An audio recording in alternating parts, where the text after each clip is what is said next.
India has scored a massive victory over Pakistan regarding the Indus Water Treaty. The World Bank neutral expert Michel Lino has endorsed India's position in the ongoing water dispute with its rival. Lino's backing of India's Kishenganga and Ratle hydroelectric projects mark a diplomatic victory for the Modi government over Islamabad. The Ministry of External Affairs welcomed the decision, stating, quote, India welcomes the decision given by the neutral expert. The decision upholds and vindicates India's stand that all 7 questions referred to the neutral expert are differences falling within his competence under the treaty, unquote. Now, what this means is that Pakistan's objections to Indian hydropower projects in Kashmir could soon be rejected by the World Bank. Now, Islamabad had been trying to stifle the development and growth of Jammu and Kashmir by creating legal roadblocks for India's Kishenganga hydroelectric project on a tributary of Jhelum and the Ratle hydropower project on a tributary of Chenab. Now, firstly, these are run-of-the-river projects, which means they do not block the flow of the river to generate electricity.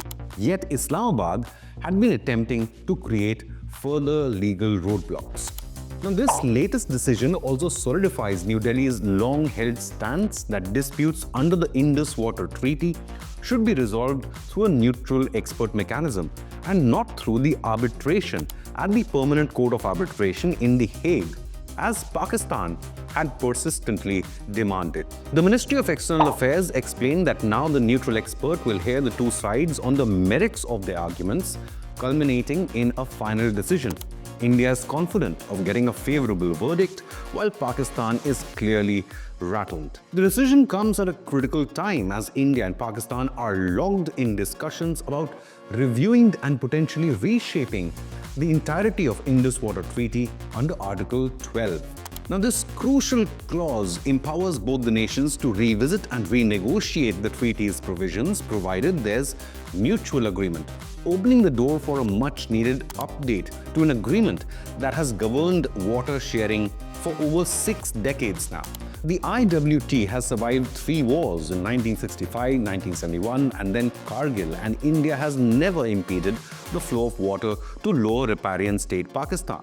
So what is the Indus Water Treaty? Signed in 1960 and brokered by the World Bank, the Indus Water Treaty divides the Indus River system between 2 South Asian nations. India controls the eastern rivers Satluj, Beas and Ravi, while Pakistan manages the western rivers including Indus, Jhelum and Chenab, with limited usage rights granted to India for specific purposes.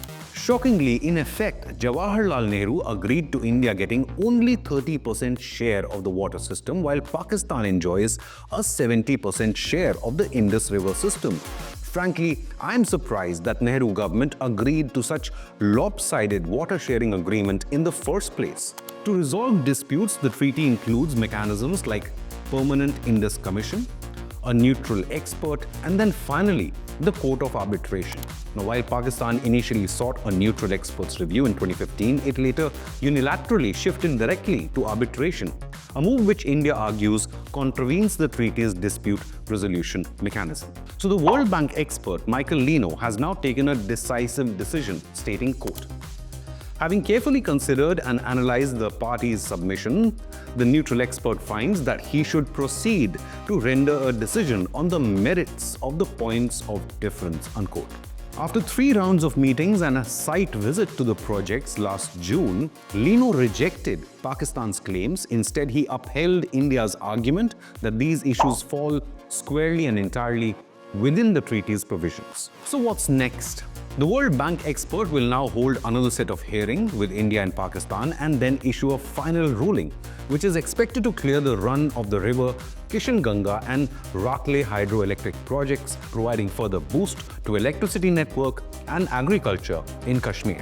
India, in fact, wants an overhaul of the treaty. New Delhi claims that evolving circumstances, including population growth, environmental challenges, and clean energy goals, and the impact of cross-border terrorism necessitate an overhaul of the 65-year-old treaty. So is it now time for India to demand a 50-50 sharing of the Indus water system? Leave a comment with your opinion, hit the like button and subscribe to Inconnect News.